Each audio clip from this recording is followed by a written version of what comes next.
Let's talk about my projects on the go. Oh my gosh. I have two knit bags. Both of them are the Bow Bag by Faye Studios.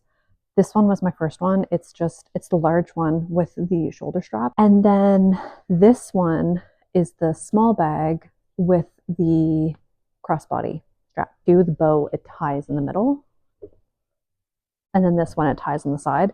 This one definitely is, this one's more so better, I think, for projects because it ties up the top so it keeps everything inside. Okay, so my first project that I have on the go, I actually don't have on me packed away, and that is a Sophie scarf. I have knitted the Sophie shawl, and now I'm knitting a Sophie scarf, red. I think that's the color, it's just red, but it's Drops Lima. And I ran out of yarn because it was a de-stash project. There's my dog getting into I don't know what downstairs. All right, so first we'll start on the project that I'm currently working on. This project has been such an easy knit. It is so fast to knit up. So if you want to knit an easy, in my opinion, it's easy. I love knitting cable stitches. So because of that, it's easy for me. But it's knit up in, I think it's US 9. So it's really fast to knit up. So this is the back panel piece of my folklore cardigan, which is by the Line brand. It's a free knitting pattern. So this is my back panel piece. This is a de-stash project as well. I had a sweater quantity of Patton's Classic Worsted Wool in both this color and this blue for a while. And I just kept on going back and forth of what I was going to knit. And then to be completely honest, I started watching The Summer I Turned Pretty last year, literally a week before the season finale. And I loved the show. I fell in love with the show, and I fell in love with Taylor Swift again. I decided to knit up the folklore cardigan. I finished the back panel piece a few months ago, but now this is what I'm currently working on. Okay, so this is the front panel. This is the left front panel. I already made a mistake, like right here. I thought that I didn't have to do the cable stitch there, but it turned out I did. Like I knit it too long in stockinette. Anyway, that doesn't matter because it doesn't matter. I don't care. I'm not the type of person that I'm going to be like, oh my God, there's a mistake in my, I don't care. I'm past that. I used to be like that years and years, like as a teenager. Teenager Caitlin would probably be freaking out. 30-something-year-old Caitlin is like, I don't care. So this is the front panel piece.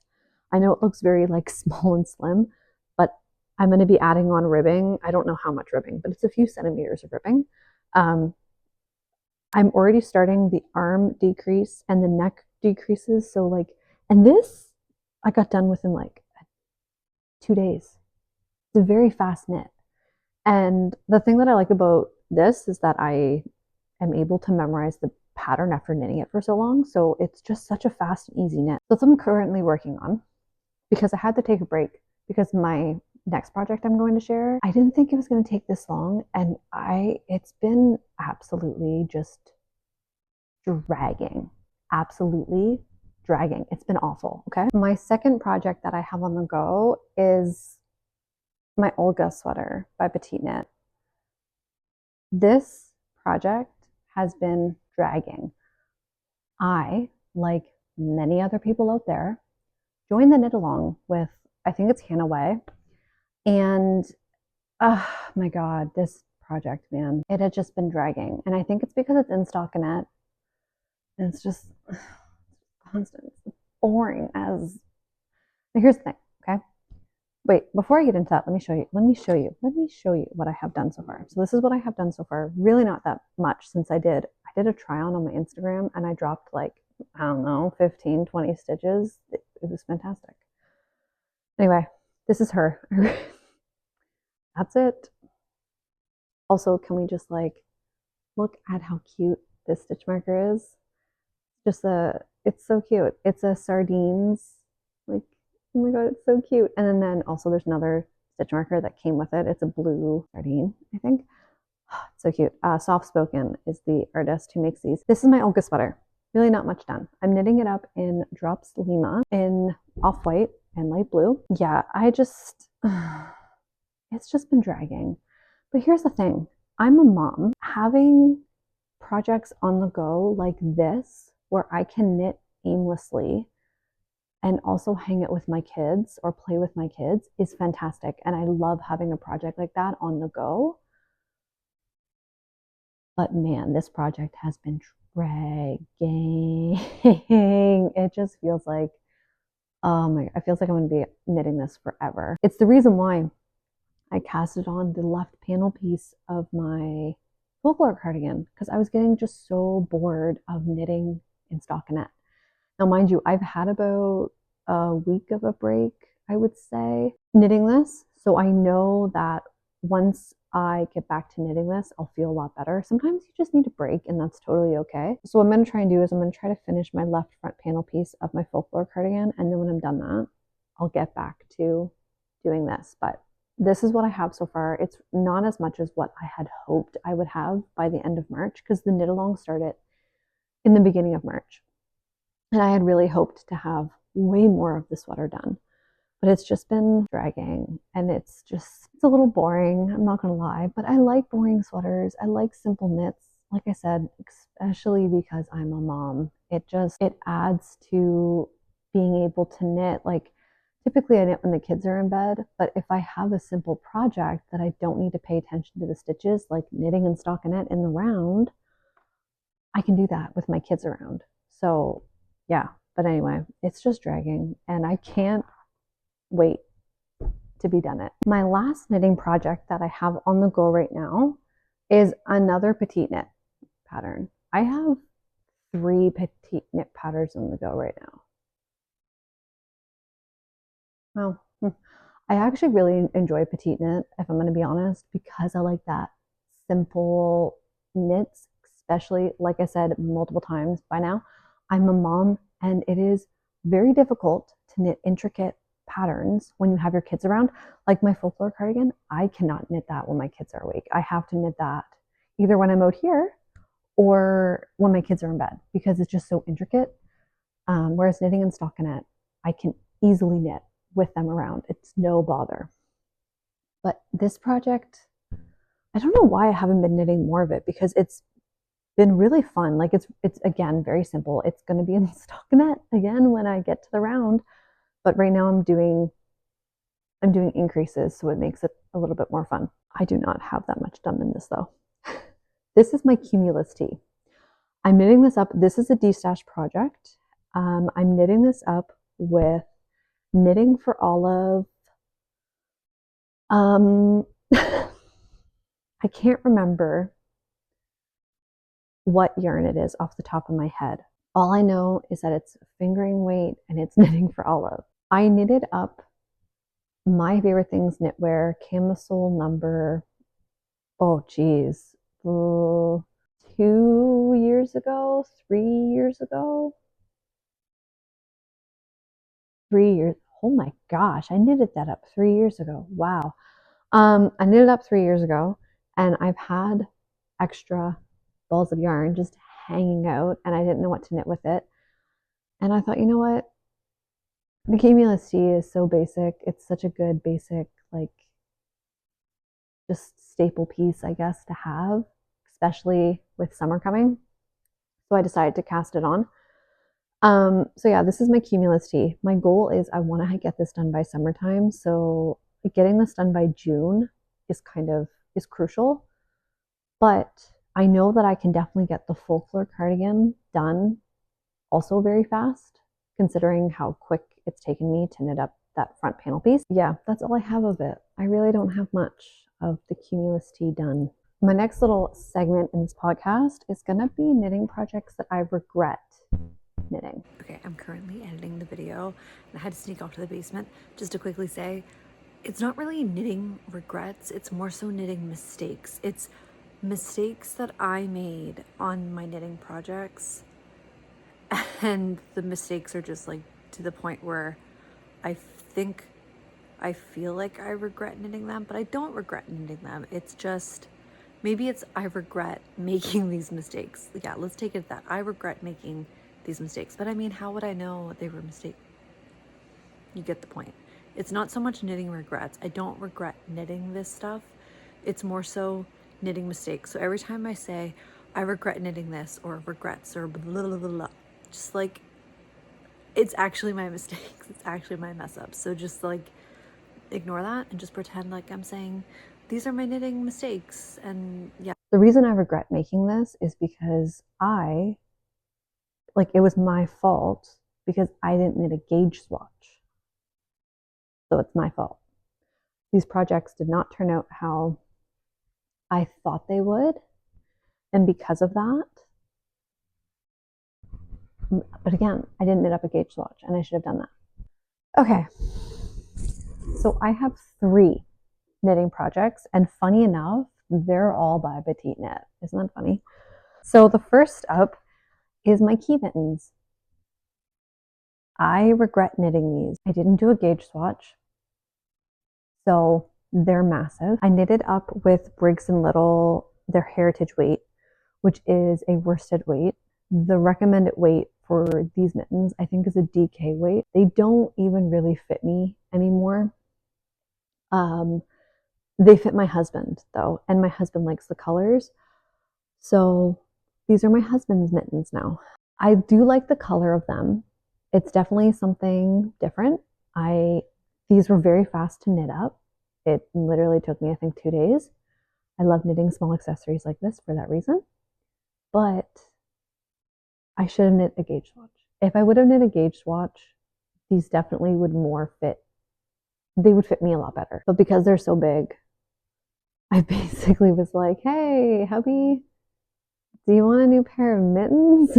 If I do knit them up again, I'll definitely be knitting them up in a different color. Honestly, I love the look of blue and red together. I would love a blue and red pair of mittens. Actually, you know what? That's a really good idea because I really want to knit a new Oslo hat next year, a blue Oslo hat. So maybe I'll do a blue Oslo hat and then matching color mittens. My second project that I regret knitting up is my terrazzo neck. When I knit this up, I was so excited. I was so excited to wear it all the time. It was like what was trending, and I like turtlenecks, so I thought, oh my gosh, I'm gonna love this. I barely wear this. I don't think I wore this at all this season. I barely wear this. Now, one of the reasons I barely wear it, the turtleneck is very long. Now I know, this was my first turtleneck piece I had ever knit. Now I know from knitting this that if I knit up another turtleneck, to make sure to try it on as I'm knitting it to figure out what length works best with me, because this length is way too long, and honestly, I am not taking it apart. I'm not going to shorten it. I would love to knit another terrazzo neck in the future. I learned a lot from knitting this. I most likely will not be using mohair next time, and I will make sure to not knit the turtleneck as long as I did. And I will most likely knit the neck size up because I knit a small, and honestly, like, I couldn't get over the size of it. I was really kind of taken back. But again, I didn't do a gauge swatch. So maybe that's my own wrongdoing. Maybe I knit this in the right size, but my gauge swatch was just, my gauge was off. There's a very good chance. Who knows? I can probably count on one hand how many times I've worn this, which is so sad because I was so excited to knit this. It was my first project ever using Knitting for Olive, because prior to knitting this, you couldn't get Knitting for Olive locally where I was living. And then a new yarn shop opened and it had access to all these yarns that I didn't have access to before. And Knitting for Olive was one of them. And yeah, I have regrets. I think that if I would have knit this up, taking the mistakes and taking what I learned from knitting this, I can knit another terrazzo neck exactly how I want it to come out. Also, the color, I just find the color doesn't complement me as much as what I thought it would. Since knitting this, I have really learned more about color analysis and like my undertone, and I really try to wear more colors that complement me, and I just find this brown doesn't do that for me. So yeah, I haven't even worn it this year. I don't even know if I wore it last season, it was once. So I regret knitting that. Okay, the last project that I regret knitting, it's actually inside out right now, is the Jenny jacket by Petite Knit. Again, it's partially my fault because I didn't do a gauge swatch. I knit it up with Patton's classic worsted wool. I actually knit it up with this color. So I knit my dad up a cable knit sweater, which I'll put here, a few years ago. And I was knitting it up with Patton's classic worsted wool in navy. And I ordered some navy yarn off, I don't remember what site. Turns out Pattons have 2 shades of navy blue. They have, I kid you not, navy and navy blue. I ordered the wrong navy, so I had a bunch of that, which ended up being this color. So I had a sweater quantity of that. So I knit up the Jenny jacket with it. This, if I'm going to be completely honest, prior to knitting up this Daydreamer cardigan, I have 2 of Daydreamer cardigans. I have this one and I have a green one. The green one is a lot more bigger and bulkier. I love the green one, but this one is definitely my top worn sweater. This used to be my favorite thing. I'm not gonna lie, I am seriously thinking of unraveling this cardigan. Like, I hate it that much. So I didn't do a gauge swatch, first off. That was a big issue. I now know that I need to do a gauge swatch. I made that mistake with my first Daydreamer cardigan because I would just not do any gauge swatches. I don't know why I now do gauge swatches for every single thing I knit. Actually, I'm lying. I didn't do a gauge swatch for my Olga sweater. I probably should have. There's a few reasons why I regret knitting this project, but again, I'm taking what I learned from knitting this sweater and I can knit a better Jenny jacket because I do want to knit another Jenny jacket. First off, the fit of this is so boxy and it's 100% my fault because when I was blocking this, I should have blocked it like this. I, for some reason, spread it all out. Like I opened it up, like the buttons weren't on it yet, but it was open and I laid it out and I blocked it and I shouldn't have done that. I don't know why I did that. I knew in my head not to do that, but I did it anyway. So I stretched it out a bit. So it's very boxy and like the back, literally, I can't stand it. There's so much extra fabric in the back. It drives me. It looks weird in my opinion. Everything else fits fine except that.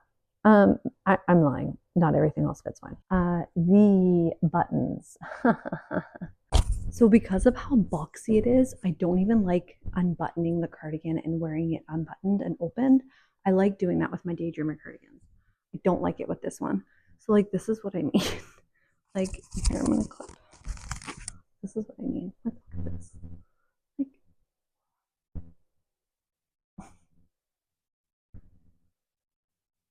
I have so many regrets, man.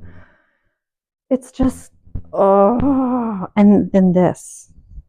People who've knitted the Jenny jacket or Jenny sweater will tell people, oh my God, don't do it. Like it's so tedious, it's so annoying. As someone who did it, I definitely will say it is very tedious.